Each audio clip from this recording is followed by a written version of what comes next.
Bom dia, bom dia. Começando mais um Café Comunhão. Hoje, dia 1º de abril.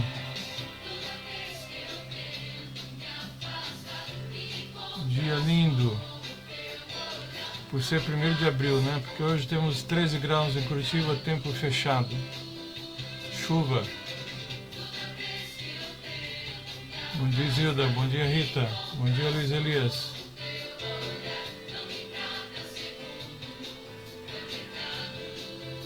Bom dia, Rita. Bom dia, Giovana. Obrigado, Giovana, pelas felicitações.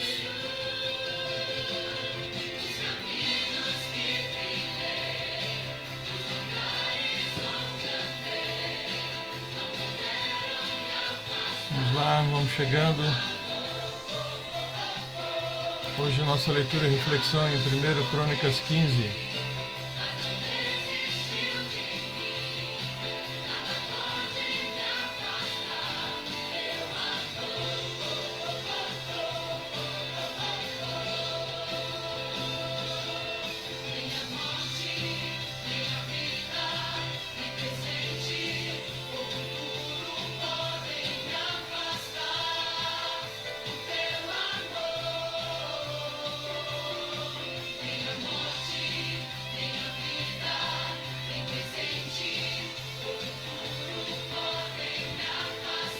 Nada pode me afastar de ti.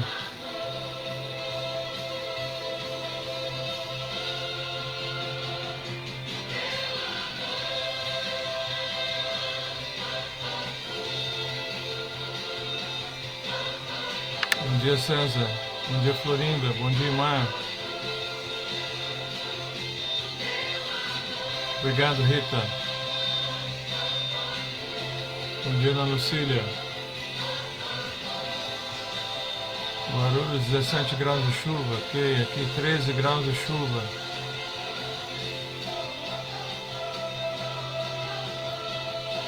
Obrigado, Ana Lucília.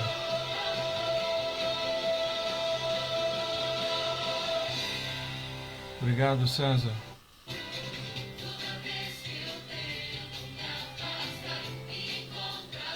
Obrigado a todos vocês.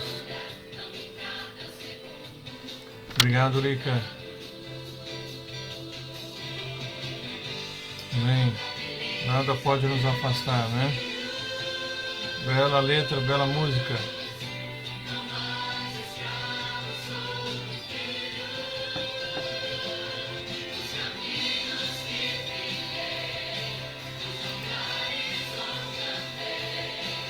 Obrigado, Lica. Também te amamos.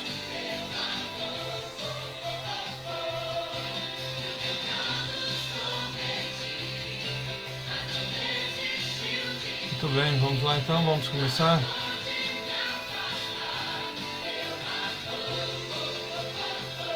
Vamos lá.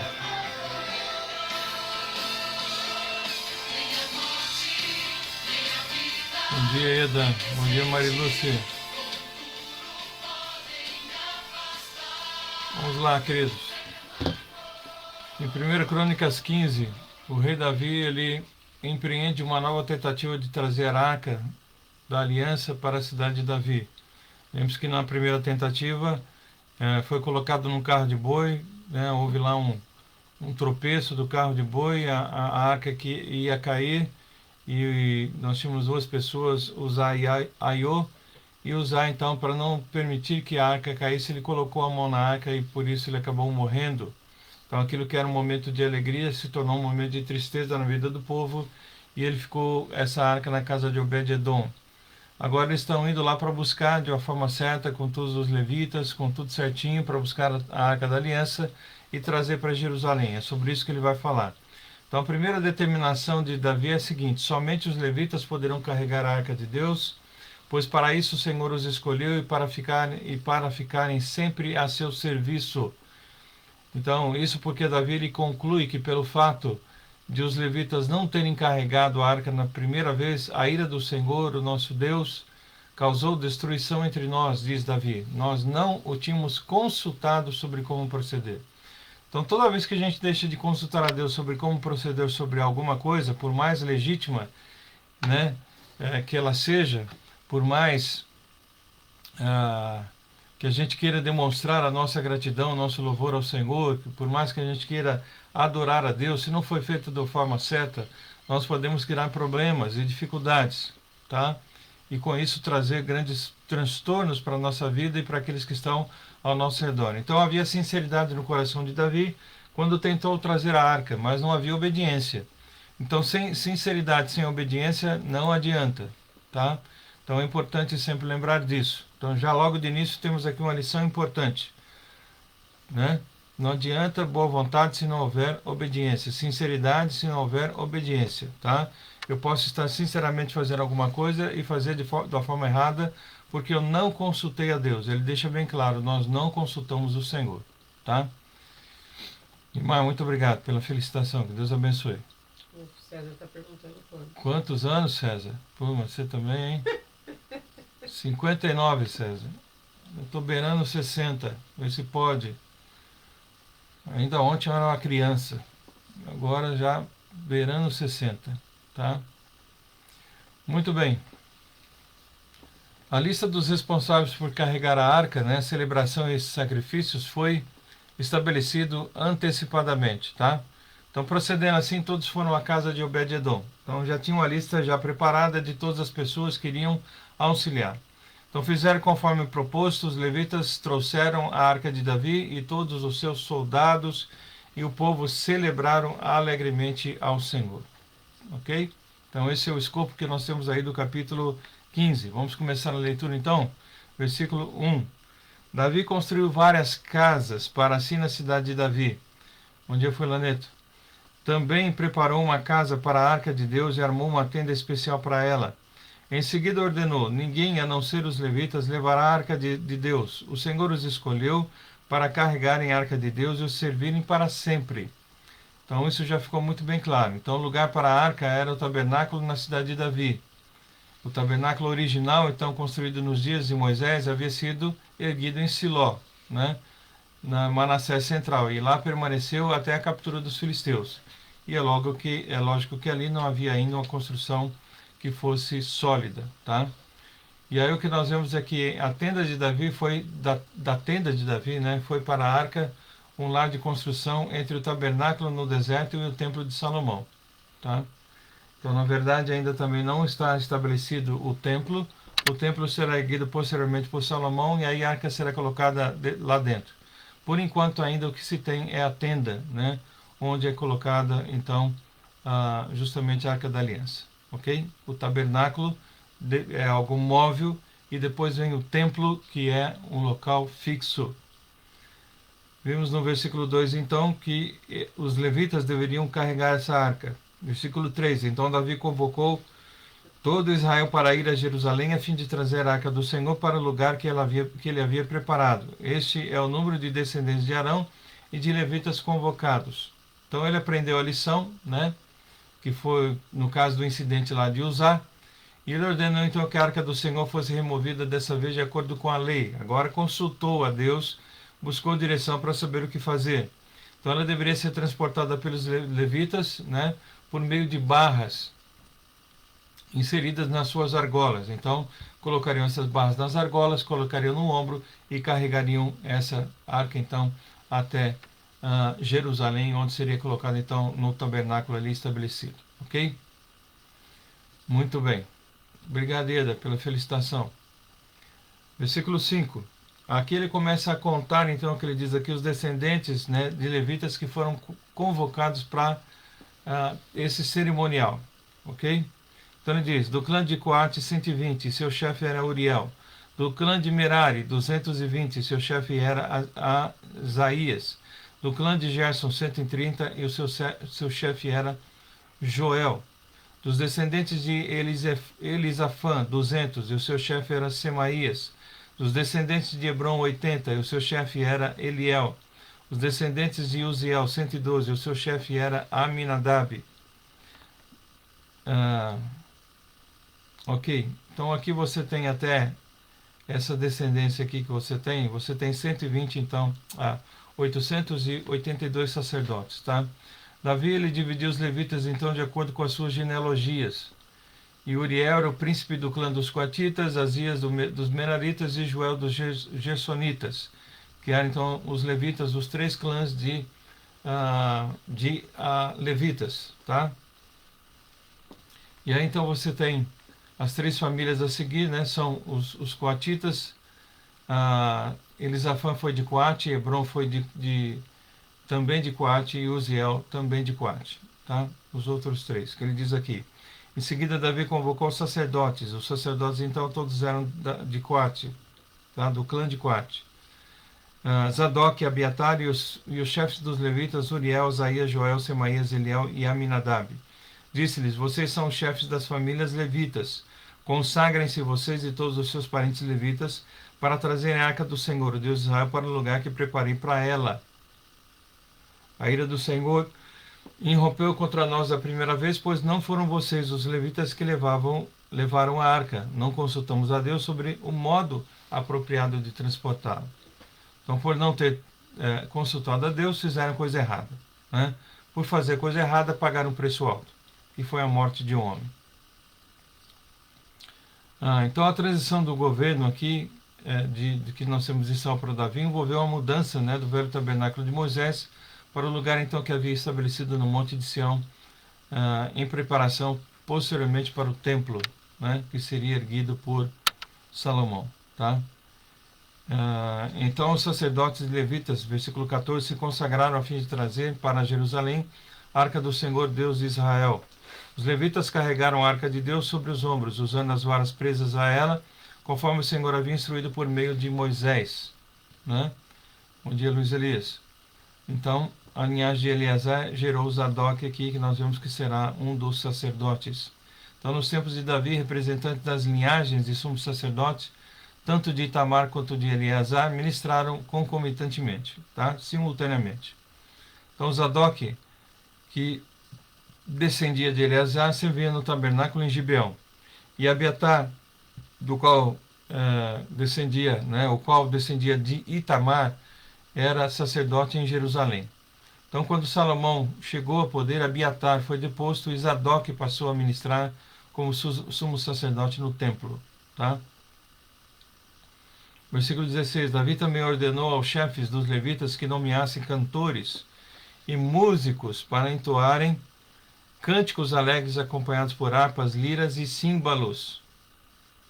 Os levitas escolheram Emã, filho de Joel, e seus parentes levitas, Asaf, filho de Berequias, e Etã, filho de Cuxaías, do clã de Merari. Então, o músico Emã era neto aqui de Samuel, profeta Samuel, tá? Que era um coatita. Provavelmente, né, ele é o mesmo Emã do Salmo 88. Então, tem lá um salmo escrito por Emã. Asaf também tem o salmo, né, que ele escreveu, do 73 até 83, e também o salmo 50. E Asaf, ele era líder dos gersonitas, tá? Ele e seus filhos ministravam principalmente, então, como cantores e compositores, como sugere justamente o livro de Salmos 50 e 73 até 83. Etã era chefe da divisão merarita, dos músicos, né? E é o mesmo Etã do Salmo 89, que é conhecido como um sábio. Então nós temos Emã no Salmo 88 e Etã no Salmo 89. E salmos de 73 a 83, além do Salmo 50, são salmos de Asaf. Versículo 18. Foram escolhidos como seus ajudantes os seguintes homens: Zacarias, Jaaziel, Semiramote, Jeiel, Uni, Eliabe, Benaia, Maazéias, Matitias, Elifeleu, Miquineias e os guardas das portas, Obed-edom e Jeiel. Tá? Bom dia, Rafael. Então, os músicos Emã, Asaf e Etã foram escolhidos para tocar os símbolos de bronze. Então, os músicos aparentemente ocupavam um lugar de maior importância do que os porteiros aqui, que são mencionados em seguida, tá? Mas aí ele começa aqui também a descrever quais eram os instrumentos que eles estavam utilizando. Então, os músicos de Emã eram para tocar símbolos de bronze. Zacarias, Aziel, Semiramote, Jeiel, Uni, Eliabe, Maacéias e Benai foram escolhidos para tocar harpas em tons agudos, tá? Então não era qualquer harpa também, era harpa em tons agudos. Matitias, Elifeleu, Miquineias, Obed-edom, Azazias e Jeiel foram escolhidos para tocar as liras em tons de oitava, tá? Então, deixando bem claro aqui quais eram os tons em que era tocado esses instrumentos: símbolos, harpas e agora também que nós temos aqui liras, tá? Então eram tocadas por esses homens e haviam também os cantores que enquanto era tocado eles também estavam cantando. Então, tanto os músicos quanto os porteiros listados, né, nesse contexto, eles são os mesmos então do verso 18 que foi mencionado, tá? Veja que repete aqui o nome desses personagens porque são eles que vão participar então da adoração aqui para o transporte da arca. Então, como os porteiros trabalhavam no sistema de revezamento, né, e para essa função não era necessária atenção em tempo integral, os dois cargos então poderiam ser acumulados por algumas pessoas, tá? Que poderiam ser tanto músicos como também porteiros.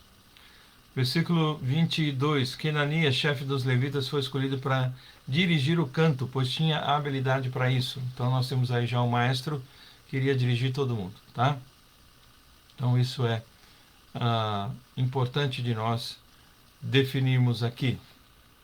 Versículo 23. Berequias e Eucanas foram escolhidos para cuidar da arca. Sebanias, Josafá, Natanael, Amazai, Zacarias, Benaia e Eliezer, todos os sacerdotes foram escolhidos para tocar as trombetas enquanto iam à frente da arca de Deus. Obed-edom e Jeías também foram escolhidos para cuidar da arca. Então a responsabilidade, né, de cuidar da arca, para transportar da casa de Obed-edom para o tabernáculo de Davi. Versículo 25. Então Davi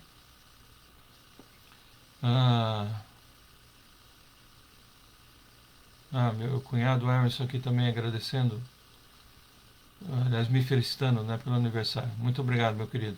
Deus abençoe. Versículo 25. Então Davi e as autoridades de Israel, generais de exército, foram à casa de Obed-edom a fim de trazer a arca da aliança do Senhor para Jerusalém com grande celebração. Então todos esses, né, instrumentos sendo tocados, também trombetas, então a alegria no meio do povo para trazer a arca, tá? Grande celebração para trazer a arca da aliança. Então, como Deus estava claramente ajudando os levitas enquanto carregavam a arca da aliança do Senhor, ofereceram como sacrifício 7 novilhos e 7 carneiros, tá? Então, Obed-edom é o mesmo que guardava a arca nos meses que antecederam o retorno dela para Jerusalém, tá? Então ele era um levita e certamente era um homem justo e por isso foi deixado a arca na sua casa. Versículo 27. Davi vestia um manto de linho fino, assim como os levitas que carregavam a arca, os músicos e Kenanias, o dirigente do canto. Davi também vestia um colete sacerdotal. Assim todo Israel trouxe a arca da aliança do Senhor com gritos de alegria, ao som de trombetas, cornetas, símbolos, harpas e liras. Tá? Então, essa vestimenta aqui que fala sobre um colete para Davi, né, como se fosse um éfode de linho. Essa vestimenta do Antigo Testamento é parte do traje do sumo sacerdote, né? Ou de maneira mais simplista, de um sacerdote em geral, né? Uma forma mais simples, tá? Mas ele é que carregava. E aí Davi estava com ele. Versículo 29. Enquanto a arca da aliança do Senhor entrava na cidade de Davi, Mical, filha de Saul, olhava pela janela, tá? Então estava entrando na cidade de Davi. Davi já era casado, evidentemente já tinha vários filhos, como foi dito no capítulo de ontem, e uma das suas esposas, chamada Mical, que era filha de Saul, né? Seu sogro muito querido, que tentou matá-lo várias vezes. Então diz aqui que ela olhava o que estava acontecendo pela janela, enquanto ele estava chegando com a arca, com os cantores, os músicos, todo mundo, e o povo celebrando, os soldados. Quando viu o rei Davi saltando e rindo de alegria, encheu-se de desprezo por ele. Ela ficou, né, envergonhada ou ficou inconformada ou qualquer coisa, né? Que ela ficou chateada de ver Davi com toda aquela alegria trazendo a arca do Senhor, né? Talvez achou impróprio por ele ser um rei, ele está saltando, gritando, né? De alegria. Então a gente não sabe direito o que se passava no coração dela, ou era simplesmente, né, algum desprezo realmente pelas coisas de Deus. Então, Davi havia se casado com a filha de Saul aqui, logo que começou a servir na corte. E o seu relacionamento foi conturbado, muito conturbado. Talvez porque Davi havia passado pelo menos 10 anos fugindo do pai dela, né? E aí essa relação azedou, ficou complicado. Algum tempo depois, Saul então anulou o casamento também de Mical e a casou com outro homem. E uma das condições do acordo de paz é que a Mical fosse devolvida, tá? Então isso trouxe mais problemas ainda para esse casal. Então Mical foi um dos poucos laços remanescentes entre Davi e a dinastia de Saul, né? Então, para que a transferência de governo de Saul para Davi fosse completa, era necessário que a filha de Saul fosse transferida de volta para Davi, tá? Mesmo contra a vontade dela. E foi o que aconteceu. Então, quando Mical viu Davi se regozijando, né, com o retorno da arca, ela o desprezou, então, em função da lealdade que tinha ao seu pai e da ira que ela voltou, então, a sentir subsequentemente contra Davi, tá? Então, aí, situações políticas, situações, né, de família, situações de poder, situações muito complexas, né, que trazem uma quebra de relacionamento que havia entre eles, tá? Olhando então para a lição de hoje, obrigado Fulaneto pelas felicitações também.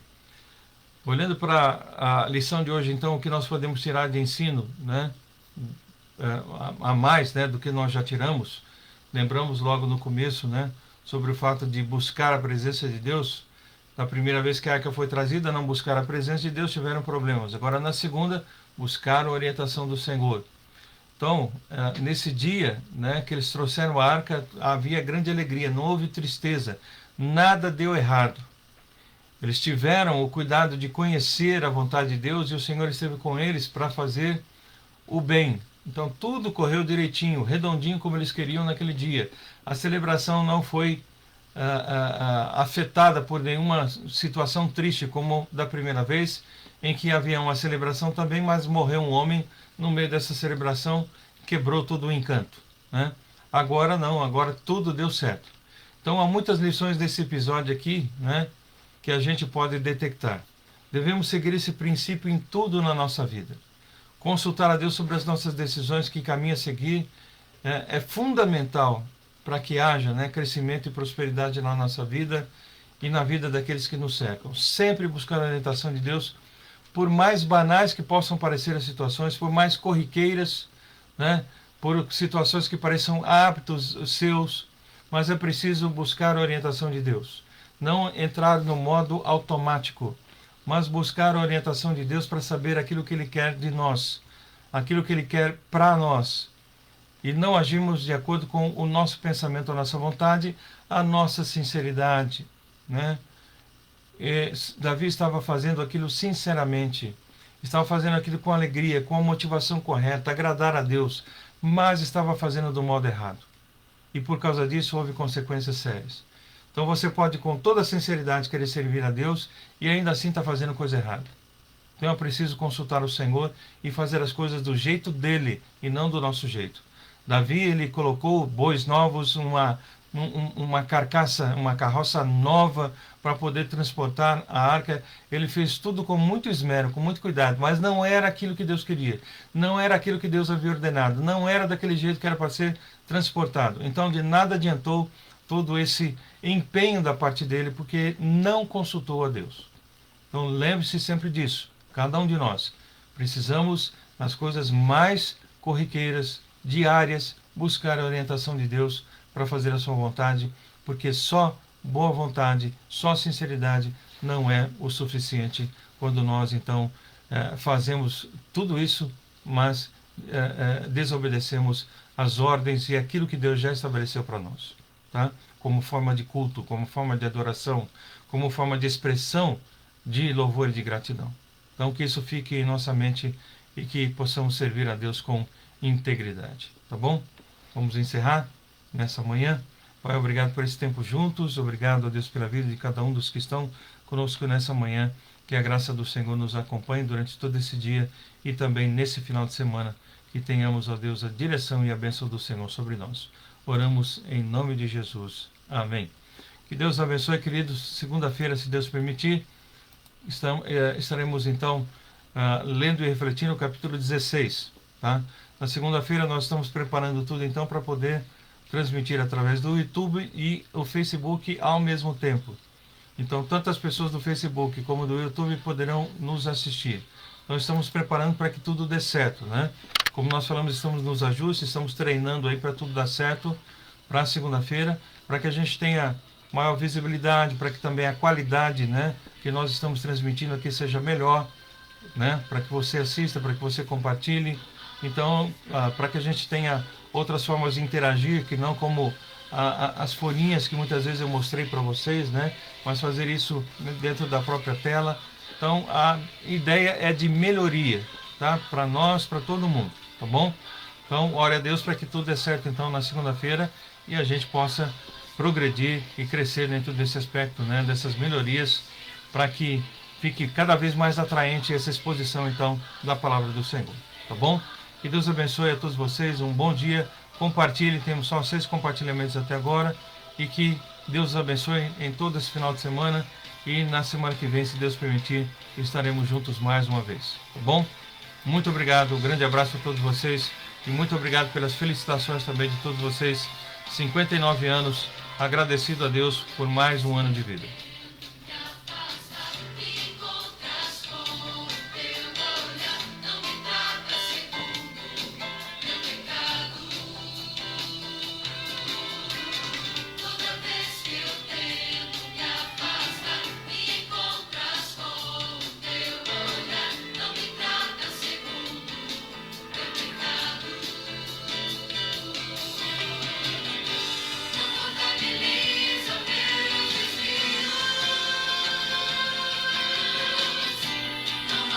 Léo César.